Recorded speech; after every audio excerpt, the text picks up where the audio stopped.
Welcome back to Fold in the Cheese. It is your boy K-Troll on the mic today. It is Thursday. We are previewing Week 18.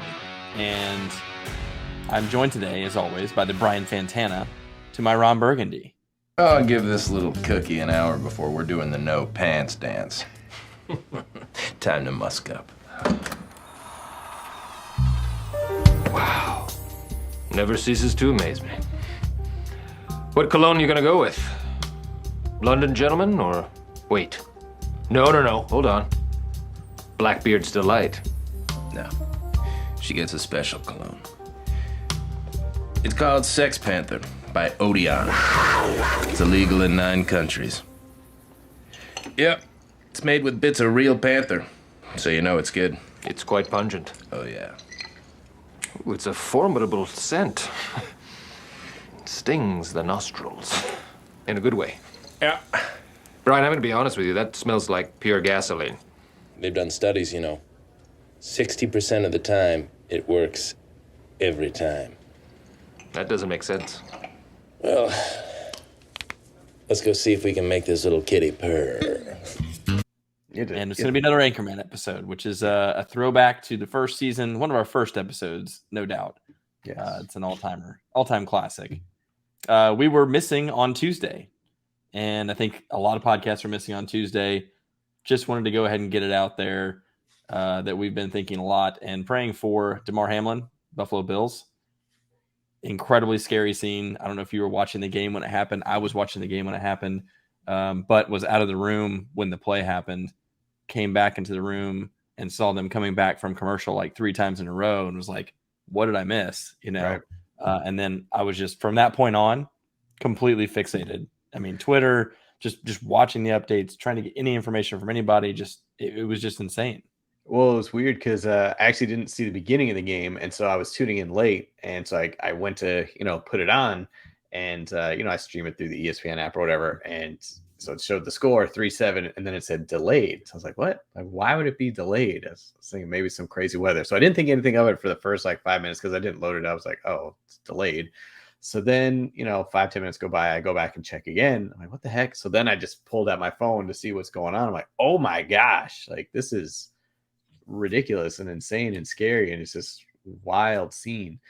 So yeah, it was kind of surreal and just kind of gut wrenching and gut punching all at the same time, just because of the severity and just how it just you question your mortality just because of how real it happened, real time while the game was going. Shows it could literally happen to anybody.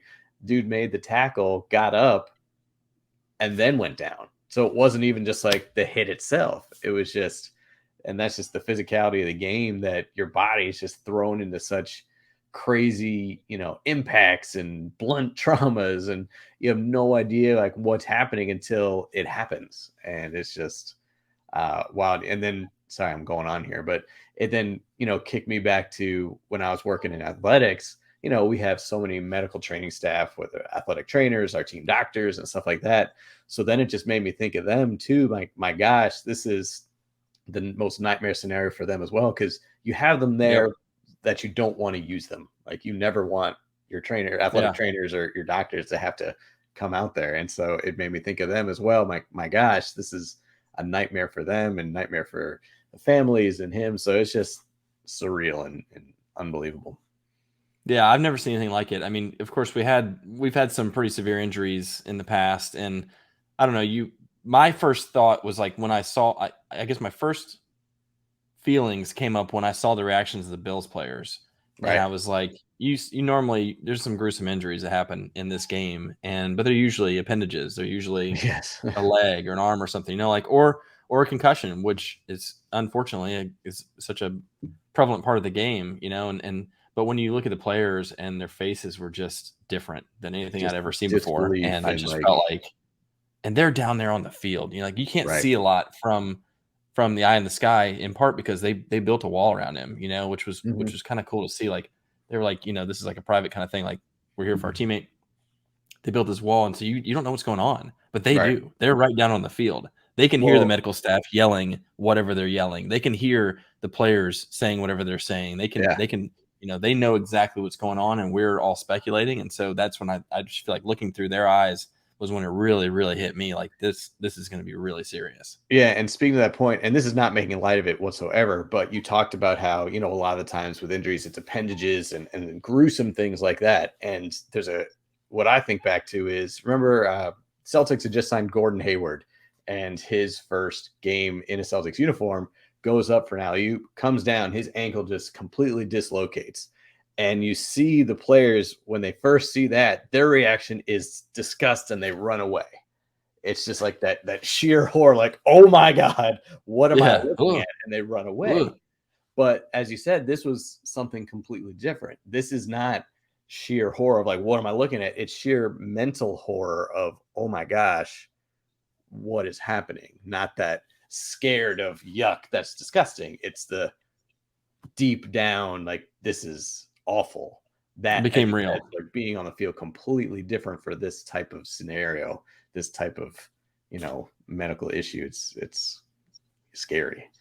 Yeah. I thought the ex-players who've been doing a lot of commentary on this have done just a fantastic job of talking through like what the mentality is, because it's hard for any of us normal average people to really sympathize or empathize with what that feels like. And like, obviously they know they go to this game and there's going to be injury, and that they've dealt with that their whole lives. They've been playing this sport for decades, but in a moment like that, they're just human like we are. And I think it's something that they, it's not even really in your head. It's not even in your mind, because it's never been seen by any of them individually, And I thought it was interesting. Like, I think it was Ryan Clark was talking about, like, we all talk about this warrior mentality and going to battle and like willing to put your life on the line and all that.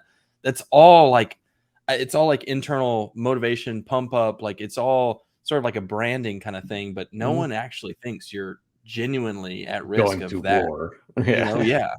And I think and the players will tell you too, you've seen this. Like, I remember when Kellen Winslow got in a lot of trouble for talking about I'm a soldier and all that kind of stuff, right? Like, you'll see most players will tell you, like, they're like, no, we're very different from like military people. Yeah, we play a game, but it was physical, and we're physical specimens, and we have a lot of pride in our bodies and our athleticism, but like, we are not actual warriors in a war, Well, and that's where Tom Brady put his stupid foot in his mouth earlier this season, where he compared himself to, a serviceman, being deployed and being away from his family for so long. It's like, yeah, we're like the same. Like, no, you are not. How out of touch with reality are you that it's not even one iota close to that?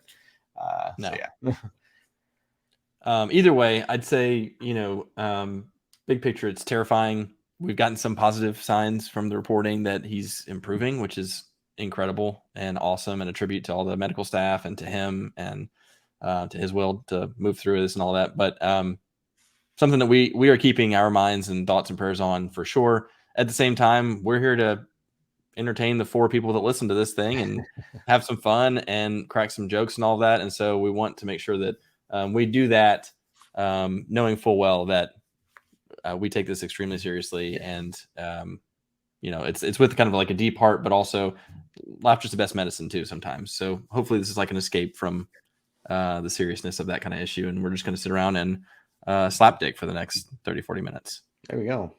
Back to our norm here. Back to our norm here. I will say, so I found out something interesting this past weekend about my now I guess it's a catchphrase. K-Troll on the mic is apparently trending in the Fanachek household. Apparently that's a common phrase that is uttered in the Fanachek household. And so nice. I find that pretty interesting. It's your boy K-Troll on the mic. So every time I go to their house, I now get K-Troll on the mic from their children as well. So from their children. It's permeated the entire family. If the kids these days are saying it, then it's a big deal. So well done. I think it's one of those pound sign things right now. I think it's one of those tic-tac-toe boards on the tweeters. I think it's one of those. So just saying, might be viral. Does 3 people in a house count? Yeah, they pass it around. 4 people. I think so. 5 people. Sure. A couple dogs. Sure. Yeah. Dogs. They have a dog. Yep. Yeah. So anyway, I thought that was interesting. And today you're the Sex Panther man himself, Brian Fantana. 60% of the time I'm good. 100% of the time that's actually not that far off, probably. I'm good for about a good 60. It's a good D-. I'll take it. No, that's a good D-. That is technically passing. I'm right above it. It's fine. Yeah, it's fine. Have you ever gotten a D-? No. The worst individual grade I got, not like semester long grade, worst individual grade I got was a C. Oh man, I got a 43 or 48 one time in a physics Wow. class at Wake. Whoa. And Oh, yeah, sorry. I was like shook by this, right? I was Oh like, yeah. Yeah, because it's my second physics class. So I took the first one, I got like a B plus or something. Took the second one. First test, I get a 43 or 48. And I was like, well, I guess I'm done with physics, you know. Well, Go and talk to the teacher, and he's up at the front, and he's like, listen, guys, this is graded on a curve, and the way that I grade, and I'm like, oh boy, here we go. He's like, the way that I grade is I will test you on all the knowledge you're supposed to have by the end of the semester to see where you're at, and that's what your grade is. So if you got a 40 or 50 something, that's really like a B. And I was like, what are you talking about? you are a dick. You are the worst. That was awful. I was so shook by that. Well, similarly, similar to being shook, my first ever college test, it was economics class. And, I studied. I was a good student in high school. Obviously, we got into Wake and all that. And my first test, I got a 68. I was like, well, I can't do college. I think I'm done. Can't do college. So that you're right. It got me shook, and I was scared. It scared. Maybe just kind of like one of those scared you straight moments. Because then after that, I was like, all right, well, I'm gonna have to kick it up to the millionth degree. And I ended up getting an A in the class because I just like crushed the rest of it. But yeah, that first, when I just saw that paper plop in front of me, I'm like, what? It was. Do you remember getting like your first midterm grades and being like, oh shit? I was like, I've never seen this letter on a report card before. What is this? I'm unfamiliar. What is this curvy thing? What does that mean? How do I change that? Is this 6 and 8? There's no point at the top. What is that? Was it out of 68 or what am I missing? Yeah, is this? Was it out of 60 and I got extra credit? Yeah, I got a +8. Oh my gosh, I crushed this. So yeah, anytime. I feel you. Good times. Good times. Let's get into the NFL and talk about some playoff scenarios. That's what I think the people are looking for this week. Not a ton of fantasy implications. I'm expecting that your fantasy leagues are done. And if they're not, I will tell you anecdotally about sort of how we handled the Buffalo-Cincinnati situation in one of our leagues. I had a whole plan. I don't get set up here. I had a whole plan set up where I said, okay, we're going to run week 18 for just the two teams in the championship. We're going to start over from scratch and you put your best lineup together. Send me the lineup and I'll score it manually for you and we'll determine a winner. I thought that was pretty fair, and I think that's a good way to handle it if your league is still wondering what you should do. But instead, and I respect this, it's fine. I don't totally agree, but I respect it. Instead, our two championship contenders talked offline, which I love that they worked this thing out together, but decided that the guy who was leading by 20 points when the game was postponed would concede, would lose, and would give the championship to the guy who had Joe Burrow and Gabe Davis. He came in second per the Yahoo League, but he had Joe Burrow and he had Gabe Davis. And our good friend Ricky, friend of the podcast, Ricky, calls up Chris in our league and says, hey, I feel pretty strongly that your team's going to win this thing, and you would have won this thing. Joe Burrow threw a touchdown at his first drive. He's already at like 8 points. It's the first quarter. You can extrapolate that out. The Yahoo projections had him scoring like 20 more points than Ricky's team, and Ricky's like, listen, I think that's fair. Kudos to Ricky for being honorable and not wanting to get an asterisk on his championship. But I do feel like that I offered a pretty fair proposal there to say, hey, let's just not call anybody a winner from that week. Let's punt. But he says, you know what? I want to win the belt so badly, and I want it to be right, and I want it to be done right, and I don't want any asterisks, and I want to earn it, and all this, and that is fine. That is fine with me. As the commissioner, I am open to the two of them working something out, and they did, and I will respect that. I'll honor that. I mean, kudos to them for working it out, and more honorable men than I'm like, give me that asterisk. I'll take it. Give me that belt. I'm good. I want that belt, and I will make sure that they do not etch an asterisk on that belt. I'm with you. No, I had that plan in mind because I thought I didn't think there'd be any whining from those two. They're both solid dudes, so I wasn't worried about that. But I feel like you should have a plan in case you have a whiner, in case you have someone who's going to complain about what's going on. You should have an objectively fair, hey, this is how we're going to handle it kind of plan. So had to do some contingency planning, like reminiscent of the COVID year in 2020. Honestly, if I'm being honest, I think The you should. consolation champ should get the belt. Thank you. There's only been one champion in this league, and it's the I am consolation the champ. only true champion then, based on that. So, consolation champ is the champ this year. There you have it. Objectively, There you have it. Objectively speaking, Just an opinion from the outside that you've been hearing lately. Just right? looking in. That's what we should do. All right, so here's what's going on in the NFC. So the 7 seed is the hotly contended seed, and it's going to come down to probably the Packers or Lions, but it could be the Seahawks as well. The Packers, if they beat the Lions on Sunday Night Football, last game of the week, they're in. If the Lions beat the Packers, they're almost in because they also need the Seahawks to lose or tie to the Rams. So the Lions will know by their game time if they have a shot or not.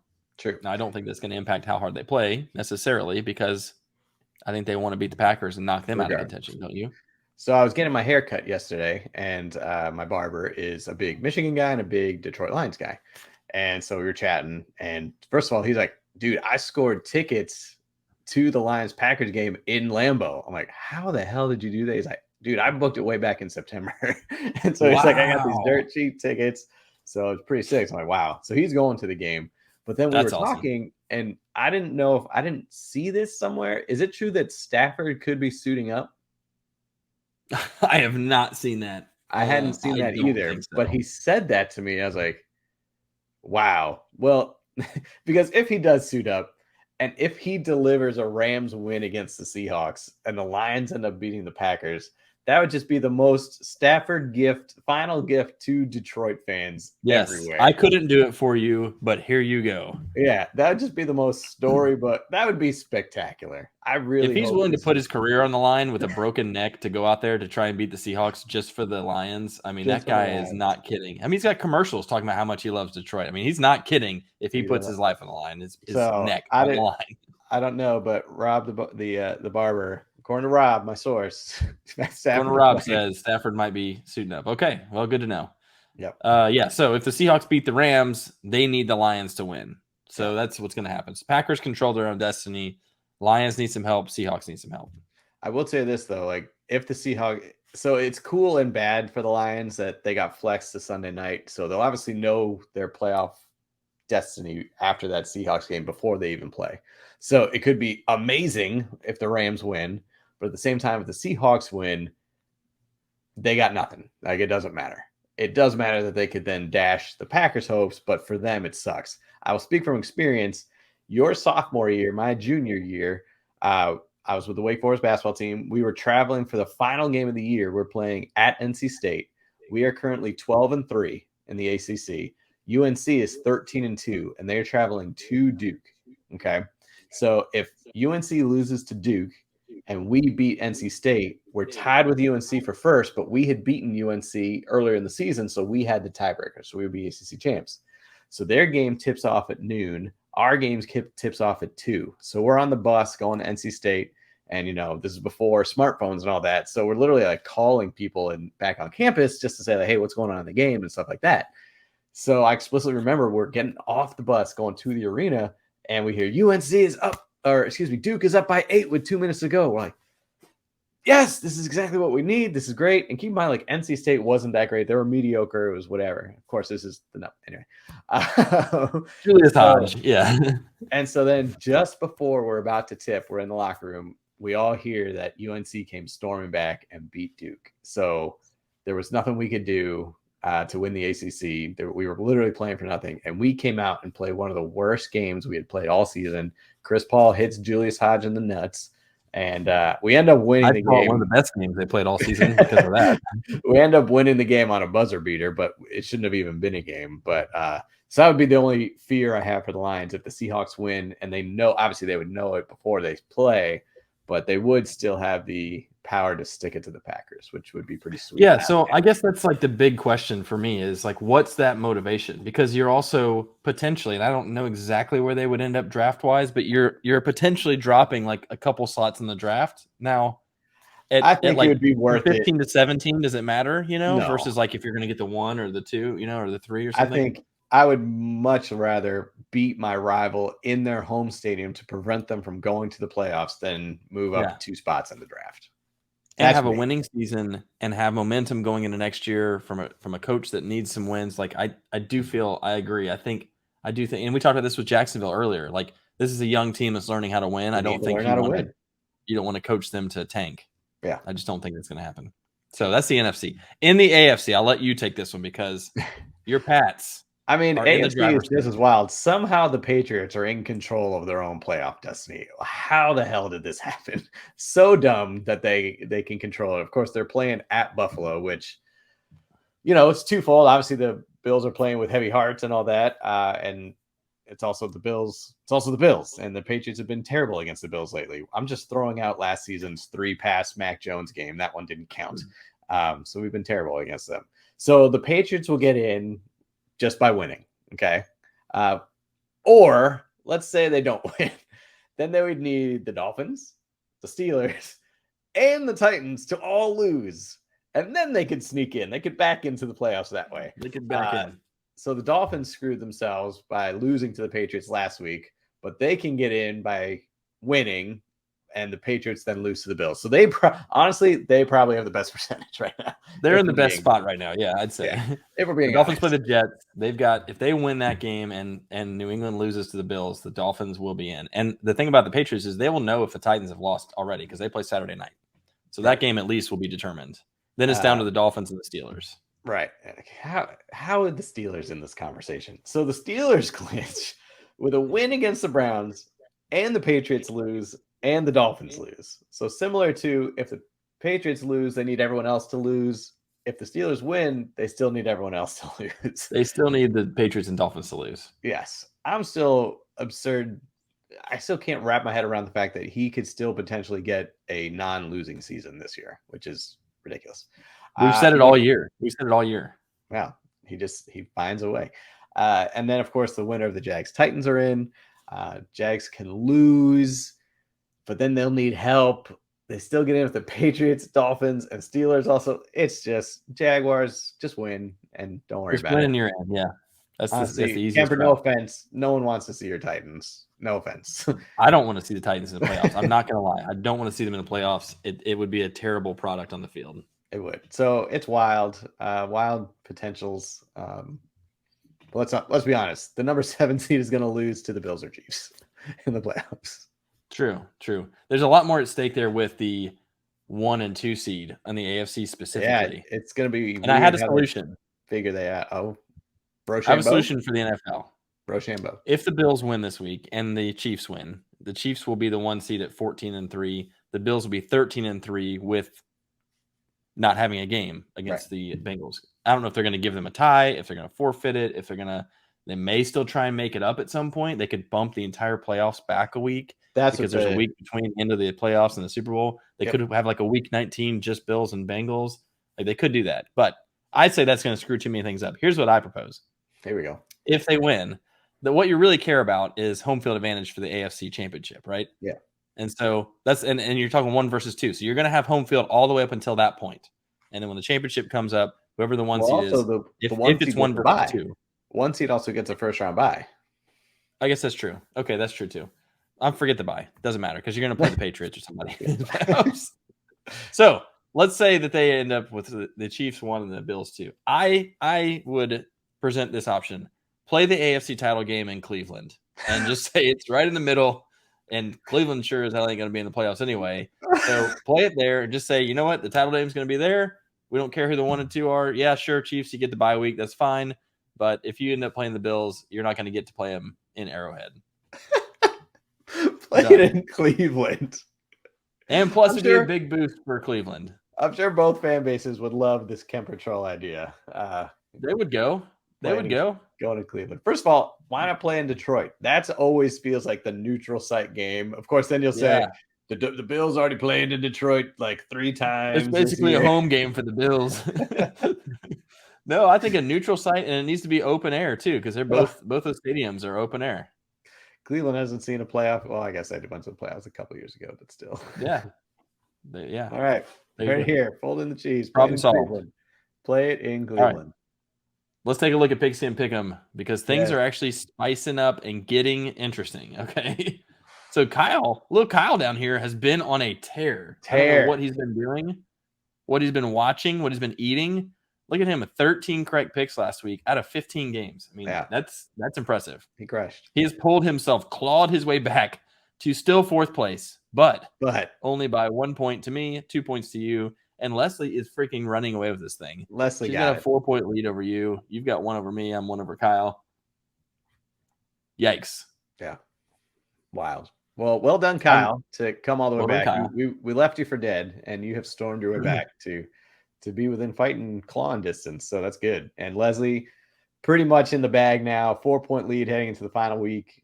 I mean, as we were talking about in our Pool Boys videos, just be Marshawn Lynch and run the ball. Just run the ball on that 1-yard line, and you'll be fine. Yeah, don't get cute. Nope. Yeah, she's been crushing it all year. She's done a great job. I maintain that Kyle is listening to the podcast and going against our picks in some cases to make up gain some ground. Points. So I think next year Kyle has to be on the podcast to make picks with us. That's fair. I think that is fair. All right, Saturday, first games. There's 2 games on Saturday afternoon. This game does matter for position seeding. Chiefs trying to get the number 1 seed. So you got Kansas City traveling to Vegas to take on red hot Jarrett Stidham. Who you got? Well, if this game were played in Cleveland, I might give the edge to my Raiders. But since it's going to be in Las Vegas, I got to give the edge to the Chiefs because that makes more sense. Yeah. Chiefs, they're going for that 1 seed. And, Raiders put up a good fight against the Niners last week. It'll be interesting to see how Jarrett Stidham does. Is he going to be the quarterback of the future in Las Vegas? And it's a good little trial for him. Yeah, I don't think so, but he's going to look good. I think he'll look good this week too, and he'll have 2 good weeks, and they're going to think they've got a quarterback. And, right. Well, here's the scary thing about Kansas City is they've been giving up some points, man, to some teams they shouldn't have, and so that makes you a little nervous with their defense. But defense is not yet rounded into form. That could come back to haunt them in the playoffs. Yeah, I'm going Kansas City as well. All right, your Titans at your Jaguars. Man. Who you got? Listen, Josh Dobbs is a better NFL quarterback than Malik Willis right now. And so that did give them a little bit of life last week. Now, they're still not getting it done. They're still not winning. And they didn't play a lot of their starters last week, so who cares? So I'm not counting them out. I'm really not. I think this will be more competitive than people expect. The Titans have got a shot. They rested some of their guys and got them even healthier. They're going to come back full force. Jeffrey Simmons is back. Kevin Byard. Derrick Henry's going to be back. So you're fresh picking legs, ready to roll. All this to be said, you're picking the Titans. I'm picking the Jags.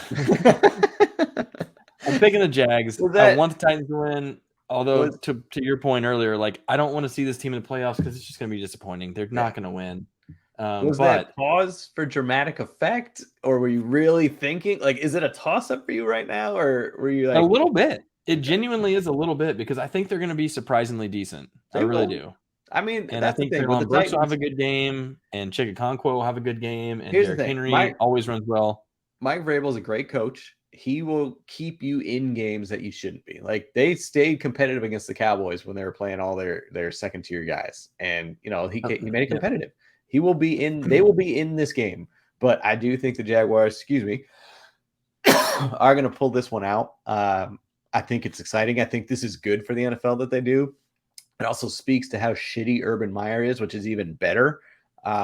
So I'm pulling for the Jags, my friend, and I'm picking. He never coached in the NFL again.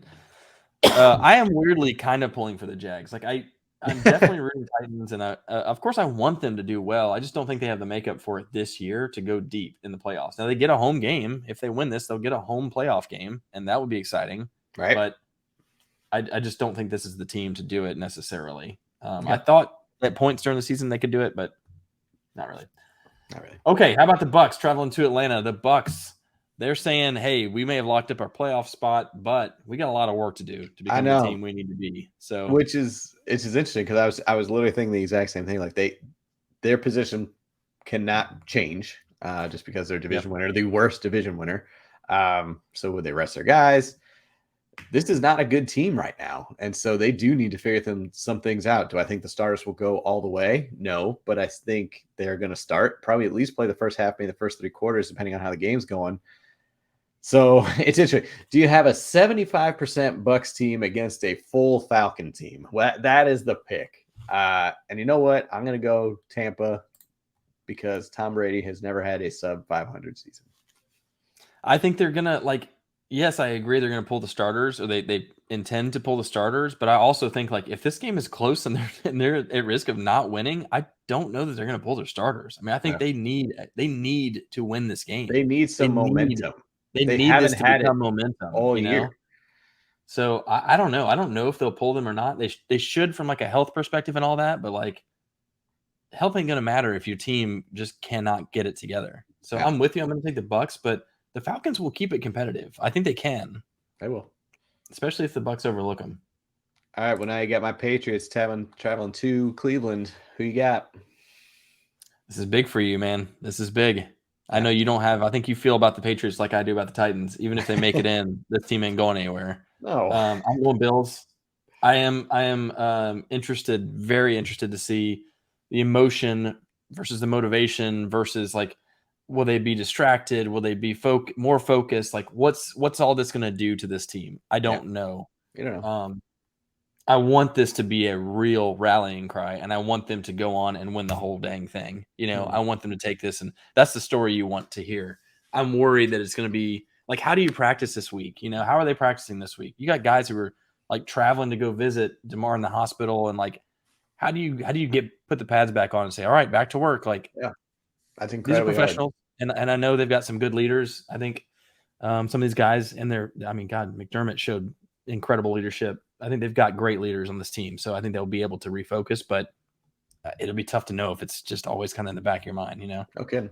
Well, yeah, definitely. You mentioned Sean McDermott. Huge shout out to him and Zach Taylor, both talking after, obviously the injury and figuring out like, no, we are not playing this game anyway. They're the ones that did this. I mean, they deserve the credit for. Yeah, I mean, the they NFL handled it almost with the fumbled utmost. this thing. And, They handled it with the those utmost two class really stepped up. and just empathy and all that. Anyway, so kudos to both head coaches. But yeah, with this game, I don't see a scenario in which the Patriots win this game. Just even without the emotional stuff and the stuff behind that, and there's no way. The Buffalo Bills are still jockeying for that position. They still have a lot to be playing for, and they're not going to hold anything back. And one interesting thing, I was listening to Get Up the other day, and Rex Ryan, who is a Patriot hater with good reason, having coached the Jets and the Bills, hates the Patriots, hates Bill Belichick, hates anything New England. Honestly said, this is, according to him, he thinks this is Bill Belichick's finest coaching season. And I was listening to it and I was thinking about it. I was like, I can see what he's saying. And the reason behind it is that he has literally one of his most terrible teams, probably bottom 3, this roster and this talent level. And he has coached them to an 8-8. He has coached that defense to scheme and game plan and all that, because he does not have the talent that, he has always been gifted with, obviously with Brady and the weapons they always have on offense and defense. So it was interesting to hear him say that this is probably one of Belichick's best coaching jobs. But I just don't think he will be able to overcome all the hurdles that the Bills present. And I know they're fighting for a playoff spot. I don't think it's enough. So I'm going Bills. This is the first year I don't think I could name a single secondary player for New England. They normally have got one of the Devin McCourty's still there. One of the McCourtys. Is Devin still there? Yeah. Jason retired, but Devin is still there. Holy cow. Devin McCourty's got to be 40. Yep. Yeah, you've always had the McCourtys, Stephon Gilmore, J.C. Jackson. Those guys are all gone, I guess Devin McCourty's still there. What do you know? Our rookie Marcus Jones, who played like everything, he's hurt. But anyway. Yeah. Anywho. All right, Vikings Bears. Yeah. This one has Nathan Peterman. Some implications. Nathan Peterman is a starting quarterback. That's right. Peterman will be starting for the Bears. Minnesota has a chance to move into the 2 seed if things fall correctly for them. So there's some reason to need this game for them for sure. Minnesota, Chicago's going for that number 1 pick. Chicago is going for the number 1 pick, and I'm with you. Minnesota's got to win this game. I think there will be enough motivation. Now, I think they pull their starters second half when they're up 28-0 because Peterman threw 2 pick sixes, but we'll see. Yep. All right. Pick the Ravens, nevermore the Bengals. I'm going Bengals here. This game actually determines the AFC North. So the Bengals have all the motivation here to lock in a home playoff game. They're trying to position as well. They're also coming on high in emotions. What? It's also a revenge game. They lost the Ravens earlier this year. There you go. This is a different Bengals team. They're clicking on all cylinders. I am also interested to see how they respond after this past week, but I think they're going to come out hot. Screw the Ravens. Hate them. There you go. How about the Texans and the Colts? Talk about first pick implications. Yeah. Look out. All right, man. This is a crap fest, turd fest. The teams who tied at the beginning of the year are now facing each other at the end of the year. God, I hope it's another tie. You know what? YOLO, Texans. Here we go. Dang it, man. I was really hoping you'd go with the Colts. Here's what I think about the Texans. So the Texans are a better team. Boo. Texans are a better team. And they're scrappier, and the Colts are a complete dumpster fire right now. They might be just tanking. I don't know, but they are terrible.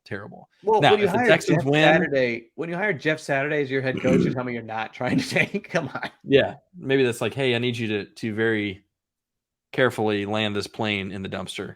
So if the Texans win and the Bears lose, the Bears get the number 1 pick. And so that's the whole like, oh, well, the Texans have got to lose, so they keep the number 1 pick. My personal thought is they're fine with the 2 pick, I think, because the Bears don't need a quarterback. Yeah. And so, they're not going to take a quarterback. Now, they may trade the number 1 pick. The Bears may trade the number 1 pick to a team that does need a quarterback. But you're looking through the draft class. I mean, I'm going real deep here, but you're looking at the draft class. You got Bryce Young, C.J. Stroud, Will Levis. I mean, you have 3 quarterbacks right there that are top 10 picks. I think the Texans probably feel good with any of them. I don't think they're considering like, hey, we're going to lose 1 spot in the draft if we win this game. I think it's just a better team. I'm just going to go with them. Okay. Going with them. All right. AFC East playoff implications, not for the Jets anymore, but the Dolphins can happen. Yeah. The Jets have a chance to ruin this Dolphin dream season, but I think I'm going to go with the Dolphins here, even with Teddy Bridgewater as a starter. Like we said before, he's a very competent starter. Jets have been feisty, but they have been on a big time slump, and I don't even think Mike White can pull them out of it. YOLO, Jets. YOLO. You think they're going to take care of business? The Dolphins, man. I mean, so they started off the season scary. Like, oh my gosh, these Dolphins actually could be for real. Granted, this is with Tua and all that, and so obviously Teddy Bridgewater's in, and even he's been not healthy. He's very prone to be getting hurt. Their 4th string quarterback coming in. Skylar Thompson's coming in. Yeah. So, I mean, the Jets defense is still one of the tops in the league. I know Mike White struggled mightily last game, a couple picks and all that. But, he's shown he can put something together. And I just think there's just something about this Dolphins team where they are right now. Don't get me wrong. Like, I loved what they've done. It's just where they're at is very disappointing. They shouldn't have lost to the Patriots. They shouldn't have 8 losses total. No. I like Mike McDaniel. He's fun to listen to, but they're not there yet. And honestly, I know I was kind of joking when I'm picking the Jets, but I think I'm going to stick with them, even though it pains me to do so. I hate the Jets, but there's just something about it that I just think they could pull this one out and just have the Dolphins kind of be disappointing again and have them really kind of look in the mirror and say, what did we do? How did we mess this up? They could pull it off. I think either of these teams could win, and I honestly think both these teams are good enough to be playoff teams as far as talent goes, and I think their coaching is both good. Like, these are 2 up-and-coming teams for sure. I wouldn't be surprised if the Jets win, but I'm sticking with the Dolphins in a must-win. Yeah. Because I think they win and they're in because the Patriots, lose to the Bills. Now, I don't know if they're going to be watching scoreboards or what, but they're going to be watching play at the same time. They're going to be watching scoreboards. All right. Panthers traveling to New Orleans for a game that does not matter. Does not matter except for draft positioning. Home in New Orleans, man. They had a great game against the Eagles last week. Shocker. Panthers did not look great against the Bucks, even though they steamrolled Detroit. So I'm going to go Saints. Hot hand. Running that hot hands. 23 points. I don't know why they beat the Eagles. Like, I also don't know why the Eagles let them win that game. Again, we talked about like the Eagles have the Saints draft pick. They needed them to lose. That's the game specifically they wanted to win, and they go out and lay a stinker. That was really surprising. I don't have an edge here. I think the Panthers are a better team. I'm going to go with the Panthers, but I don't feel great about it. I don't feel good. That's the King's Hawaiian Showdown, by the way. Sam Darnold has not been playing that bad. That's all I'm going to say. He's been fine, and Andy Dalton has not been good. So Andy Dalton is Andy Dalton. Those teams are really similar, though. Like, they're really similar. They have like a good run game. A couple of decent, like one receiver that's really good that is way underutilized. A terrible quarterback and like a pretty solid defense. Yeah, they're playing themselves. All right, Browns Steelers. You going small hands? I'm going tiny hands. Kenny Pickett. Let's go. Winning season 9-8. Unthinkable at the beginning of the year. Kenny effing Pickett. That's what Tomlin says. He knows what's up. Kenny effing Pickett. Ugh. You know, I hate picking Steelers or Ravens. I always pick them wrong. You pick the Browns a lot. I do have to say. I have picked the Browns. They've actually done all right when I pick them. Ugh. Do I just jinx the Steelers by picking them and then they'll lose, get Tom on his first losing season, or do I try and break my curse and pick the Browns? YOLO, Browns. YOLO. Remember, if the Patriots and Dolphins lose, as you have predicted, the Steelers win this game and they're in the playoffs. I know, so that's why I'm picking the Browns. I want them to lose so the Patriots can sneak in back door. If they all three lose and the Jaguars win, yeah, I guess the Patriots are still in. Yeah. Yeah. Dolphins, Steelers, and Titans lose. The Patriots just still get in by losing. Let's go. That's what you're thinking. That's what I gotta have a plan B, man. Gotta have that plan B. 8 and 9 Patriots wild card. All right, Chargers traveling to Denver. Take on the Broncos. Who you got? Chargers. Going Chargers. So this is where I'm going to get a little crazy. I'm actually going with the Broncos here. The Chargers have got, I think they're in the 5 seed right now. And I got to remember who the team behind them is. The Ravens, right? Ravens, yeah. I think the Bengals take care of the Ravens, and you'll know the outcome of that game by this game. And if they do, the Chargers don't have anything to play for. They're already locked in the 5. They rest their starters. They play them. I think they're gonna play them in the beginning. But Denver's actually been hanging in some games too. They have. They hung with the Chiefs last week. So I think once they find out that they're in the playoffs in the 5 seed, then they play the starters for a quarter, maybe 2, sit them. Broncos come back and win. It's in mile high. I'm going Broncos here. Broncos. That's right. Crazy. That's right. Crazy pick. All right. Giants, Eagles. Yeah, so I'm going Eagles here. Obviously, they need to win pretty badly. I would have considered the Giants if there was anything to play for, but they've already talked about resting their starters because they're already in the playoffs and they're locked in. So I think the Giants could win this game the way the Eagles have looked the last couple of weeks, but because they're not playing anybody you've ever heard of, I guess I'll go with the Eagles. Isn't that their whole lineup all year besides Saquon Barkley? Richie James is an all-star. Who are they throwing the ball to? Isaiah Hudgens. Isaiah Hudgens is awesome. He is so good. Art Vandelay, hidden gem. Art Vandelay. Yeah, Eagles. They can't stumble into the playoffs. They have to show that they're actually still a good team. They would be an ugly 1 seed if they somehow. I mean, they wouldn't be the 1 if they lose, but if they somehow win this game ugly and they're the 1 and you're not sure if Jalen's coming back, like people don't have high hopes for them. Nope. All right, Cardinals traveling to San Fran. San Fran, however, is still trying to get that 1. So they have a shot. If the Eagles lose, Niners win, they get the 1. They get the 1. I'm going San Fran. Cardinals are terrible. Yeah, San Fran. I'm with you. San Fran. Brock Purdy, let's go, baby. Look out for a deep run from the Niners. All right. Now we got LA for playoff implications. Seattle. What's going to happen? Okay. Stafford may be coming back per Rod the Barber. Rob, not Ron. Rob. Sorry. Rob the Barber says Stafford might play this game just to help the Lions. Also, you're not going to know about if the Lions, what the outcome of the Lions pack game is yet. So I'm going to take Seahawks here and must win and assume they get the job done and put the pressure on Packers to win their game. I want to see. I just typed in Matt Stafford to the old Google, and I don't really see anything. Matt Stafford. Rob's got sources, though. Hashtag sources. He does, and he's going to the game. I mean, so the first thing that comes up is Matthew Stafford says he's not retiring. So that doesn't.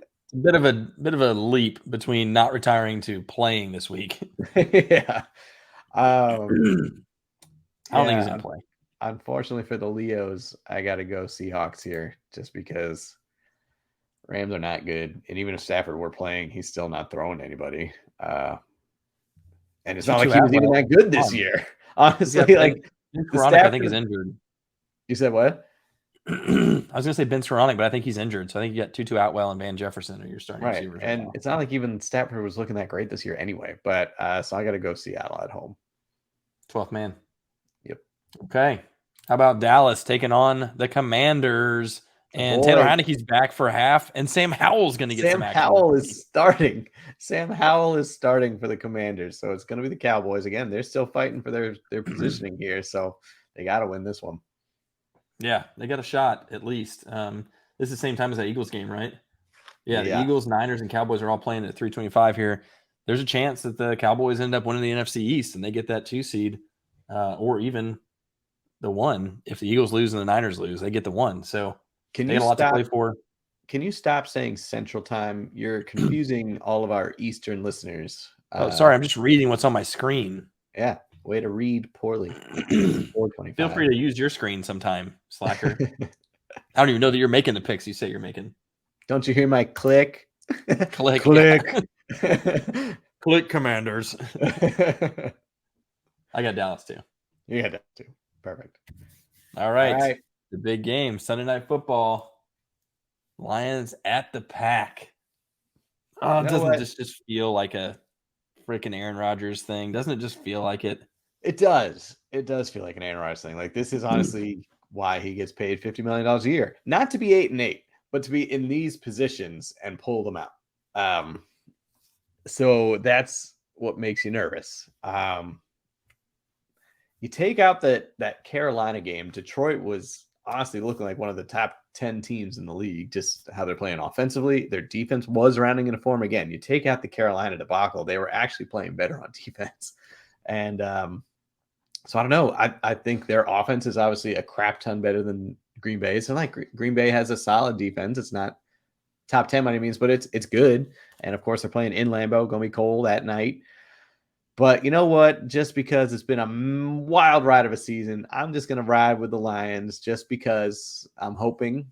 And I would love to see, even if the Lions don't make it, that they slash Rodgers' hopes and dreams. And I want to look back to see the last time they were 2-0. They swept the Packers. I would like to see that. Yeah, I think Barry Sanders was playing.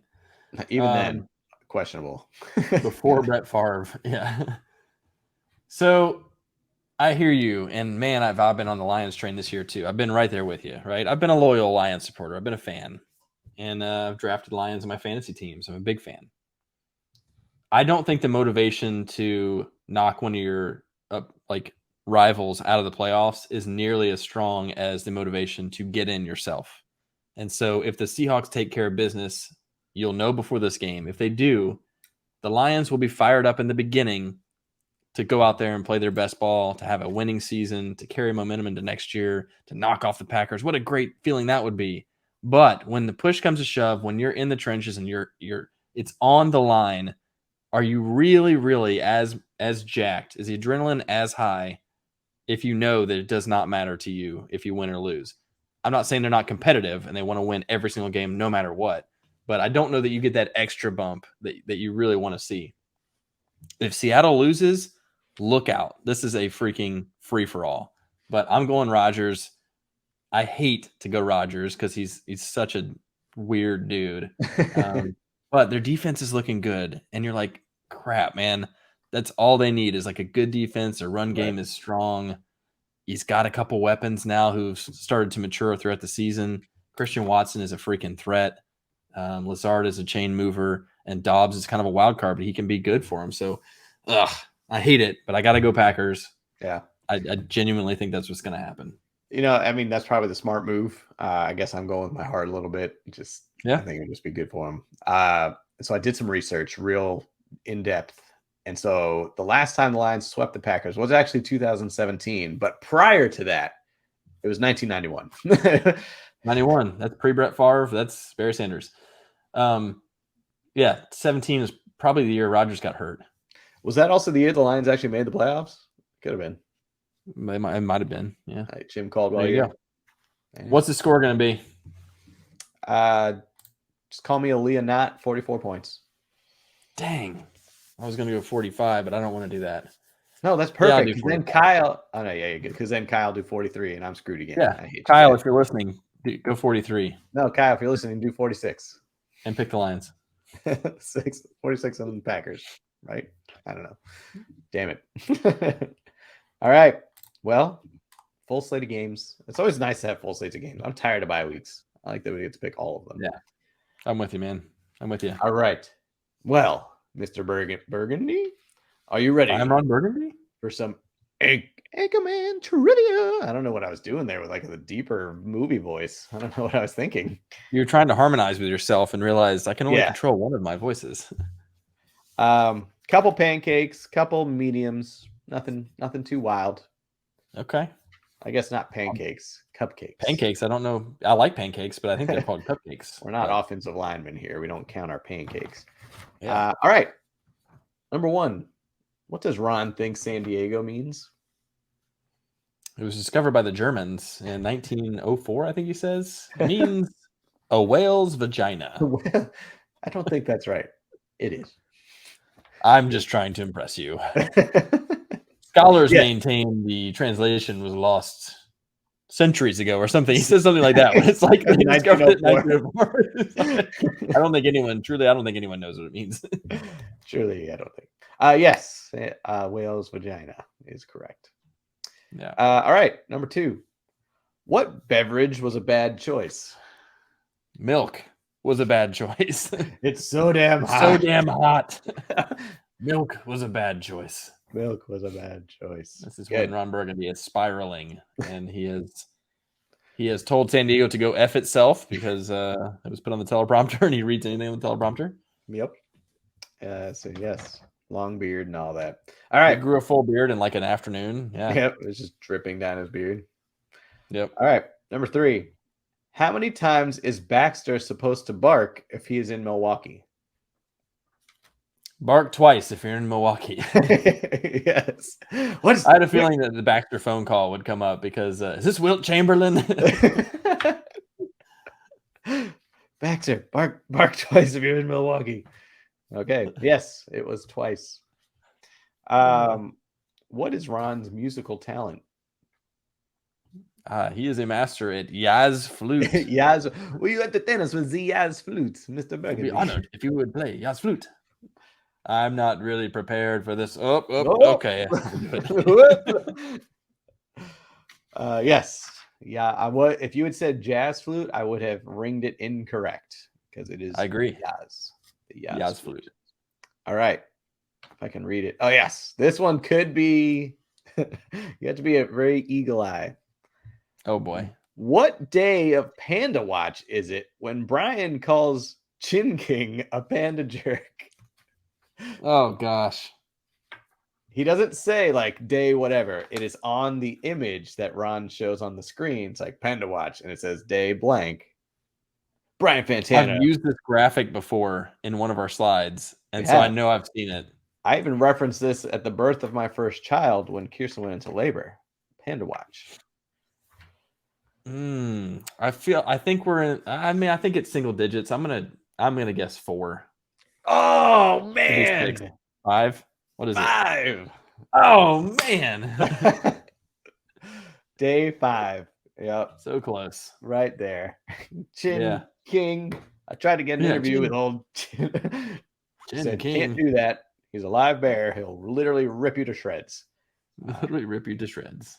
Come out here, you panda Ching jerk. King. So yes, much like your guess, you got 4 out of 5. Well done, sir. Well done. Yeah. That is an absolute all-timer. I mean, that is Oh, just an all-timer. And there's just the most, probably for me, the single most quoted movie. Probably. There literally, I probably say 100 quotes from that movie. Like, Yeah. invited to the pants party. Yeah. Just saying. Mr. Musk, you're sent. Yeah. This thing's over. We're gonna get an apartment together. An apartment together. Take it easy, champ. Take it easy. All right. The next Well, well few. done for Anchorman trivia.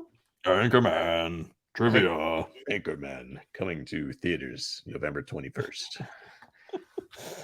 All right, let's get an update on Run Your Sure. Pool. Things got interesting. You closed the they? gap a little bit. Did they get you into closed the gap by thing? 20 points last week? You had a nice convincing win, 116 to 96 on my side of things. So now you're only down by 120.46 on the season with 1 week to go. Here we go. If I That's forget why- to do a lineup entirely, You did. you and might that would win. it locks right now. So if you forgot, Sorry uh, about your luck. luckily I have saved. You ready? I'm just going to list you off my lineup. I got Patrick Mahomes, Dalvin Cook, Jamar Chase, Justin Jefferson, Travis Kelsey. I saved these guys, man. So Saved good them luck. all. Saved them all. Jonathan Taylor is back with it from his ankle injury. He's ready to go. Derrick He's Henry, lock and load in my flex. locked and or loaded. Okay. So I alluded to it earlier, but call me crazy. I'm rolling with Jarrett Stidham against the Chiefs this week. Why not? There's not enough tape on the guy yet to absolutely eviscerate him. He will not be a good long-term NFL quarterback, but I think second week in the league at home, Chiefs defense has been vulnerable. I think he'll get enough points. I don't know that he's going to blow it out because I think they're probably going to try and tighten up their defense pre-playoffs, but we'll see. Okay. My quarterback is one Mac Jones. Let's go. Woof. Oh, woof. Why would you do that? Mac Jones. Let's go. Terrible. Oh my God. I would have chosen nearly anybody other over him this week. Let's go. Nearly anyone. Maybe Let's even ride. Nathan Peterman.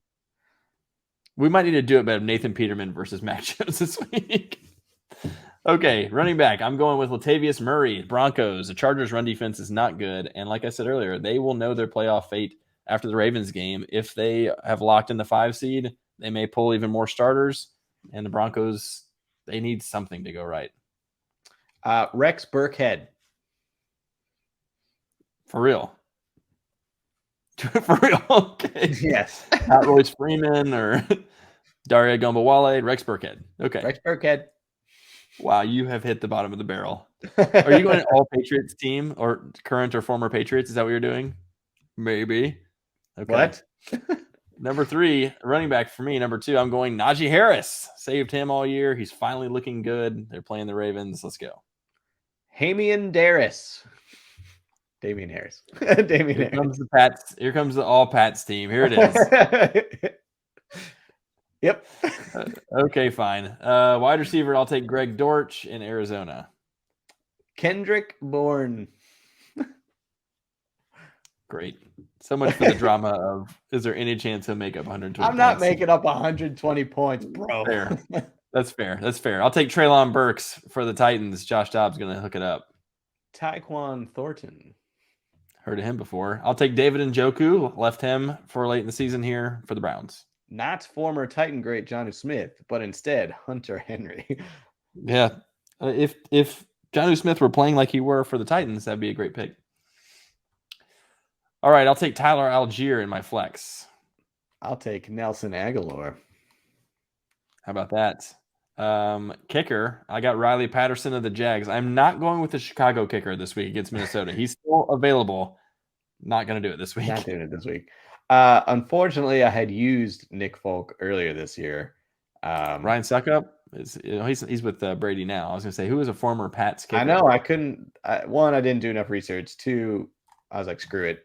I'll just go Detroit's kicker, Michael. Adam Vinatieri. Yeah, right. I was like, Steven Gostkowski's gone. Vinatieri's gone. Damn it. So Michael Badgley. Go Lions. Go Lions. All right. And defense. I'm going against your Patriots. An emotional unit, the Buffalo Bills. Let's go. Do it for tomorrow. Come on. I surprisingly still had the Patriots defense, so I got the Patriots defense. There you go. Ethan there it is trotting out the entire Patriots team and current and former Patriots, Rex Burkhead. And I was like, all right, I know what's going on here. Because I was bummed when Ramondre, obviously I'd used Ramondre already. And so Pierre Strong. Oh, I should. Can I switch? Can I switch? Yes. Although I actually don't mind my Rex Burkhead pick, just like a little throwback, but I should go strong. So I'm your call. I'll allow either one of them. Pierre, you're in. Submit. Pierre, oui. Mon ami. Yeah. All right. So I think Mac Jones, Damian Harris, Pierre Strong, Kendrick Bourne, Tyquan Thornton, Hunter Henry, Michael Badgley, Nelson Aguilar, and the Patriots defense. There you go. I've got Jarrett Stidham, Latavius Murray, Najee Harris, Greg Dortch, Treylon Burks, David Njoku, Tyler Algier, Riley Patterson, and the Bills defense. Let's go. Let's go. Watch the Patriots score like 65 points. 70 points, and they go nuts. And I You win get by 300 out of your lineup. 121. I win by 121 points. Oh my God. It's incredible. This is the best. You would explode on the scene.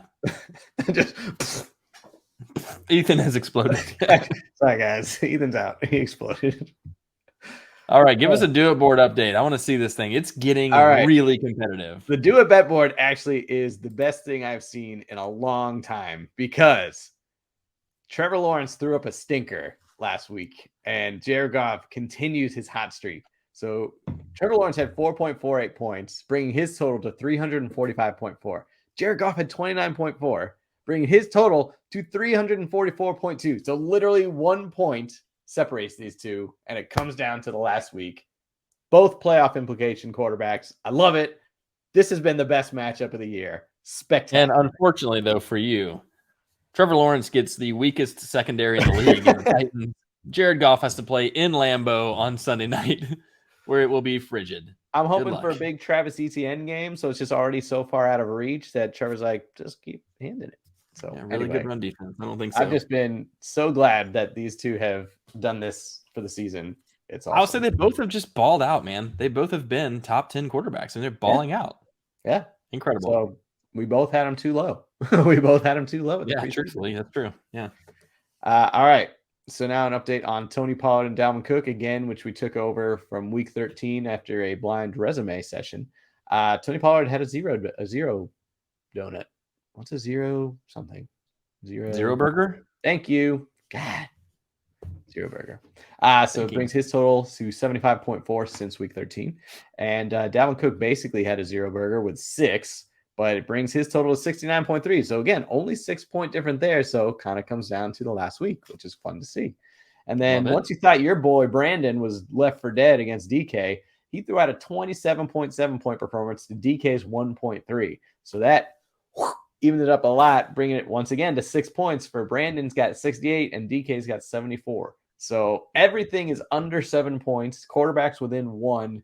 This is exactly what you want to see on the do it bet board. Going to be a great finish unless they all throw zero burgers, and then that stinks. Or pancakes. I think that all these players have something to play for too. That's what I love. It's like you're not like you may see Dalvin. Sure. That's the one questionable. Like you may see Dalvin sit a little bit at the end, but I mean the other guys are fighting for playoffs or seeding or whatever. Yeah. So you're going to see full games out of these guys.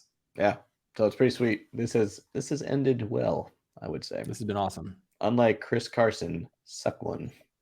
Yeah, Allen Robinson, Adrian Dillon, who could still score 160 points this week. Let's not take that off the table. And still lose by 200, but yes. I was like, you know what? He's had a couple of good weeks in a row here. I'm just curious where we're sitting, and he's still like 150 points behind Josh Jacobs. Good grief. Well, Josh Jacobs is literally RB1, so. What a disappointment. Yeah. A little bit. All right. So speaking of the do it bets, we also have our do it bet from last week where we went with big time quarterbacks, Mike White, Geno Smith, head to head. Who won, Kemp? Man, 12th man. I was worried about this. 12th man took care of business. Mike White was not good. Geno Smith was good. Not good. Good enough, at least. Geno Smith with the victory there. Well done, sir. Do you have another one for this? I mean, maybe the do it bet of the week should just be those 3 matchups, or at least why don't we just do our quarterbacks? Let's do the quarterbacks. Goff and Lawrence? Huh? Goff and Lawrence? Yeah. No, we're already doing that. That's true. I guess it's its own thing. And Goff's not going to win that. I'm just going to tell you. I'm trying to help you out here. No chance.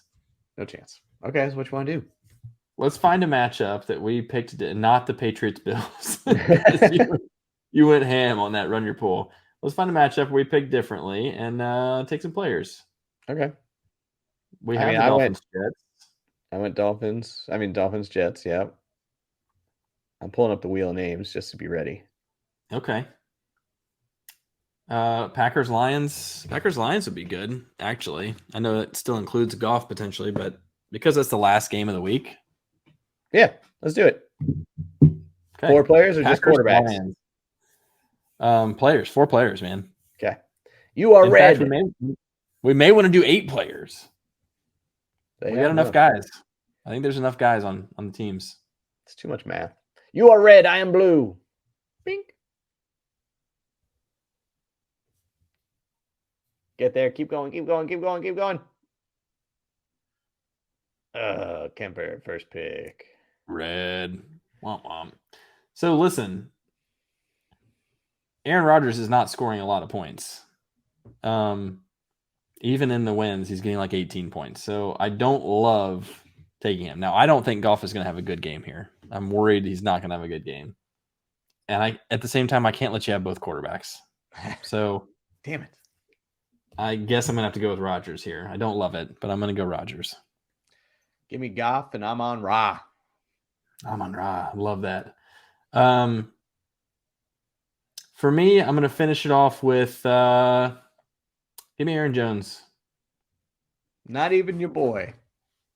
not even my boy. I'm on Ra's my boy. After all that, not even your boy. All right. Yeah, I was thinking about Christian Watson, actually. I'm on the fence because the Detroit run defense at some point this year was really good. But Aaron Jones he just runs really well, man. He's a good freaking running back. Okay. Well, I think so. I guess I say Aaron Rodgers and Aaron Jones have more fantasy points than Jared Goff and Amon-Ra St. Brown this week. Do it. You hesitated. Well, I think Jared Goff and Amon-Ra St. Brown will have more fantasy points than both Aarons. Do it. Okay. Wow. There we have it. All right, man. It's kind of sad. Only one more week in the regular season. So, as you said, not really any fantasy implications at this point, unless, the crazy Bills-Bengals things gets resolved. But for most of you, your seasons have completed. Congrats to all the winners. Congrats to all the consolation champions.